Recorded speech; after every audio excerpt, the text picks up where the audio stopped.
You jumped into the stands with the fans afterwards to celebrate. How good did that moment feel? Pretty good. I mean, I'd like to be a rock star, but I can't sing worth the crap. So, Stone Temple Pilots moment right there. Tennessee gets another national championship back on the mountaintop.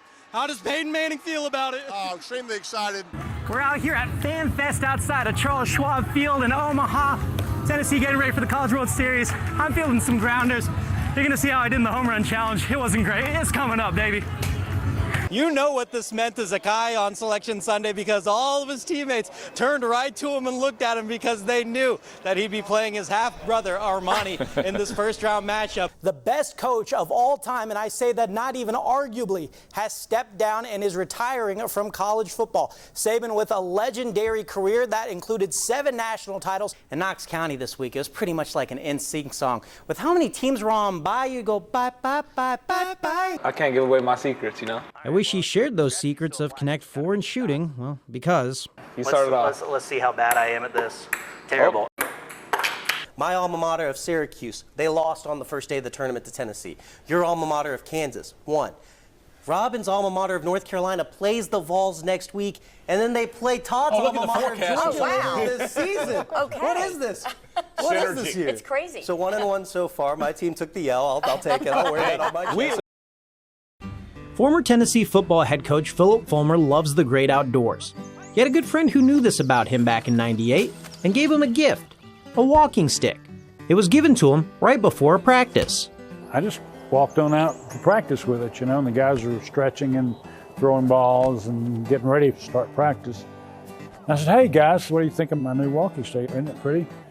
And they kind of snickered and said, Coach, you look like Moses. And I'm thinking, Moses?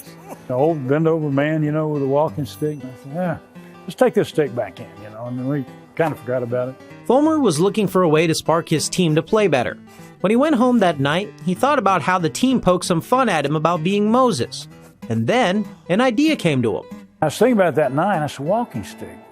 Moses led the people to the promised land. There's an opportunity here. The next day, Fulmer gathered his team for a meeting and told them this. Said, you guys had some fun with me yesterday, calling me Moses, but I'm going to tell you something. Moses led the people to the promised land. And if you guys will listen to us, we're going to lead you to the promised land. Fulmer used that walking stick as a symbol. This walking stick is going to be our synergy stick. It's going to be the center of our energy.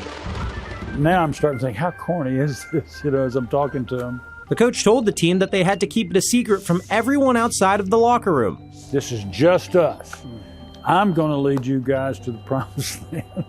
And when he was finished addressing the team, they bought it. I mean, they absolutely bought it. You could feel it in the room. From that point onwards, you would have thought that walking stick was a celebrity. That synergy stick was the first thing on the bus, the first thing off the airplane. Different players and position groups held the walking stick at different times, all the way to the Vols winning the national championship. And the guy seen as Moses did what Moses did. Led him to that promised land. Led him to the promised land, yes, sir. And I went through and I highlighted every time Tony's name was mentioned right here. So Dwayne Easter is really passionate about getting Tony White's jersey retired at Tennessee. It's just amazing when you look at it. He spent hours researching the stats and finding the criteria for that to happen. Went through all that and it took a while. This all started when he met the Vol who played from 1983 to 1987 at work. They're good friends now, but when they first met, Easter didn't know what all White had accomplished. I knew he's a good athlete, I liked sports and had played too a little bit, but I never had looked at his stats. But he looked. Oh, did he look? First Tennessee guard to capture the SEC scoring crown. I couldn't believe all that he'd accomplished in his career, and I couldn't understand why his jersey was not retired. He set out to create a document full of White's records and stats. A lot of people talk, and I just say, yeah, okay, Dwayne, if you want to do it, just go ahead and do it, And he said, okay, Tony, I'm going to do it. And I'm like, okay, yeah, really. As you can see, on and on. Easter came up with 8 pages. It just keeps going. Of any Tony White stat you could ever need. White's 51-point game, still the most at UT. A 2,000-point score, one of the SEC's all-time leading scorers. Co-SEC Player of the Year, 3rd-team All-American. If you need a Tony White stat, I promise you, it's in that document. 1985 Sugar Bowl Classic All-Tournament Team, 1985 Volunteer Classic MVP, 1985 Nike International Invitational Tournament All-Star Team. I'm sitting here, I'm amazed, I'm surprised. I'm surprised he had a booklet of all my accomplishments, and I'm sitting up here saying, where did you get that? Easter's tried reaching out to UT and is now making the rounds on local radio to spread the word of why the number 11 should be up in the rafters. It's unusual for someone to take up a project like this. So why? Why take all the time to do this? Well,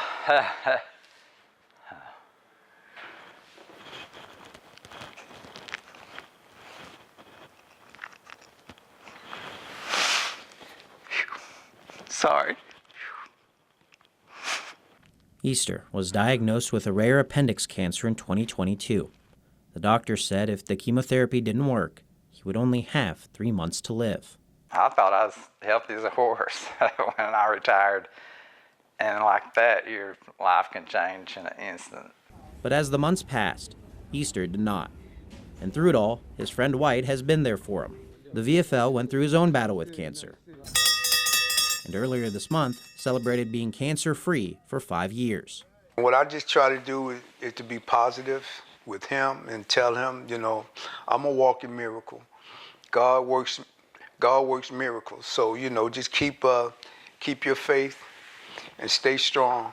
White has meant so much to Easter. So for Easter, this is not just about the stats on a basketball court, but for the person Tony White is. During my cancer struggle, people have reached out to me and helped me, you know, and I think God's left me here to help others. So if this is something I can help Tony, I truly believe that his jersey should be retired. Whether Easter ends up getting enough traction for White's jersey to be retired doesn't matter to the Vault. To Tony White, all that matters is this. You know, for someone to stand up for you, you know, after 37 years, I mean, you know, I am truly blessed to have a friend like Dwayne. Easter's grateful for White's friendship as well, and he's willing to do whatever it takes to get that jersey retired for his friend who's helping him with cancer. He's so deserving.